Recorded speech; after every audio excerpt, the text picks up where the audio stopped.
Ah yes, Godzilla 1954. The original, the classic. Honestly, still is one of the best Godzilla movies ever made, and is almost unmatched even after so many sequels / reboots produced. The messages of nuclear testing was a strong statement for its time, as it leads to serious consequences. And that's how Godzilla was born. In the film, he's more of a tragic figure and wants revenge on humanity that made him. It's a dark, emotional, tear-jerking sci-fi experience, yet also a very nostalgic and a classic affair. There's also a 1956 American version, but that's not worth a mention. This, however, is worth big praise.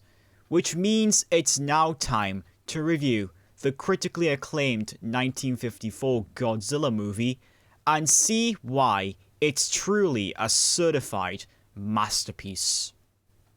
Before we start this video, don't forget to leave a like on this video if you enjoy it.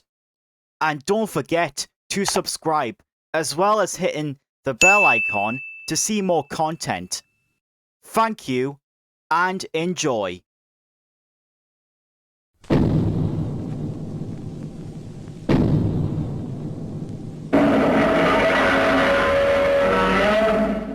First off, the story in this movie is told so good.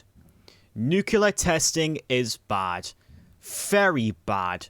So when an ancient beast rises from the shores and gets powered by this nuclear testing power, out comes Godzilla, seeking revenge for what humanity has done to create him.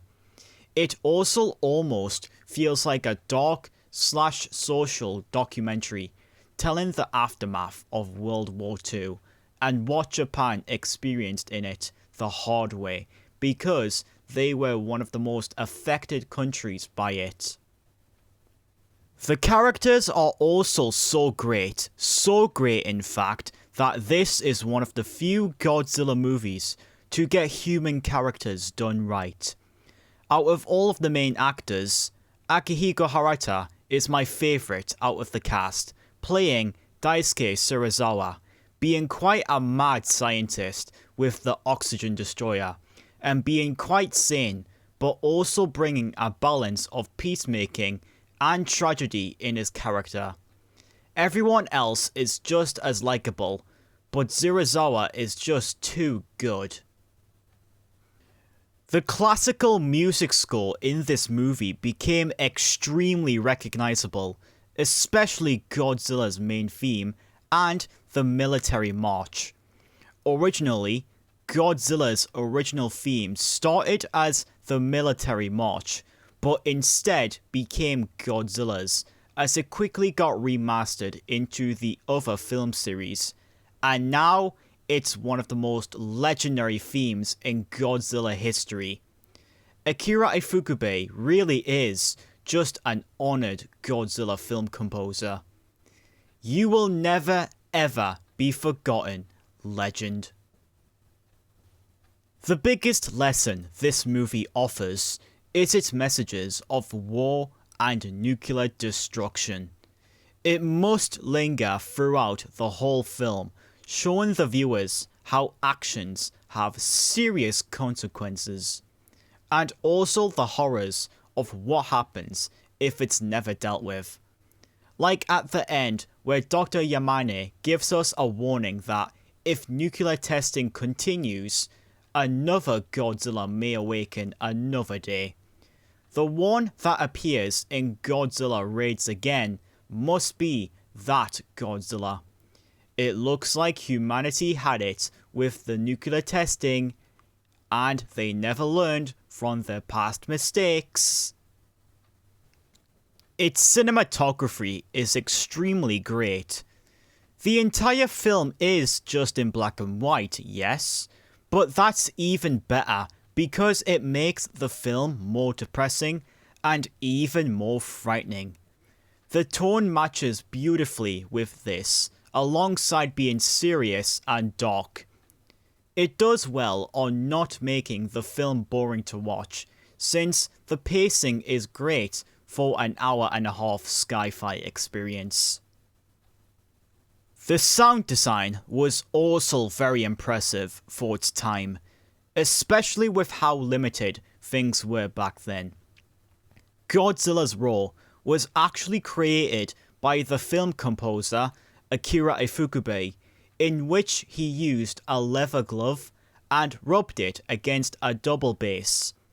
Using instruments for monster roars were very special for its time because they would become trademark roars for other kaijus like Godzilla.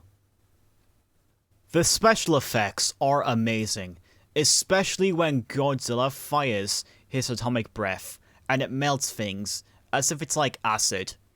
His suit performances by the late Haruo Nakajima are also great, as he is portrayed as if he's like a giant above all of Tokyo. And his design even looks scary. In fact, Godzilla's portrayal in the film was so realistic that during one screening, audiences evacuated the theaters out of fear after the scene of Godzilla destroying the Toho Theater played. To end with, it's basically the birth of its entire series. Obviously, this is one of the best because Godzilla was first in this, and it's where it all began for this radioactive reptile. And it also kick-started the kaiju/monster thriller genre. It also provided the suit performances as a new animation technique, which would be how Godzilla in each movie would be portrayed in the Showa, Heisei, and Millennium series. Everything else in this timeless flick is freaking nostalgic. And without its existence, monster movies wouldn't be as great as they are today.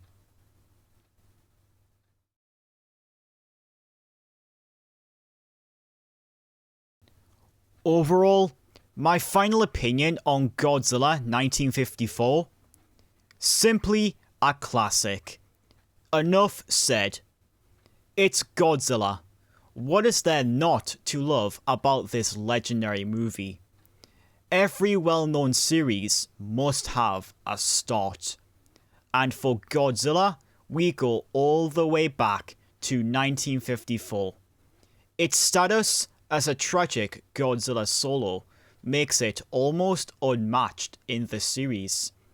It also revolutionized special effects, and even classical techniques that are still used even today. It's truly a remarkable Japanese achievement, and that's how Godzilla became an icon with the storytelling alone, also inspiring many other big monster movies and thrillers. If you want to start somewhere in the fandom, you can learn best how Godzilla was made in the iconic 1954 movie, and you will love every moment of it before it's all over. Happy 70th anniversary, Godzilla. What is your opinion on Godzilla 1954? What else makes this monster flick timeless? What's your favourite Godzilla movie in the series? And how well did this movie age for the 1950s? Let me know in the comment section below, and also don't forget to leave a like on this video if you enjoyed it. And subscribe to my channel if you are new, and hit that bell icon to see more content on my channel. Thanks for watching.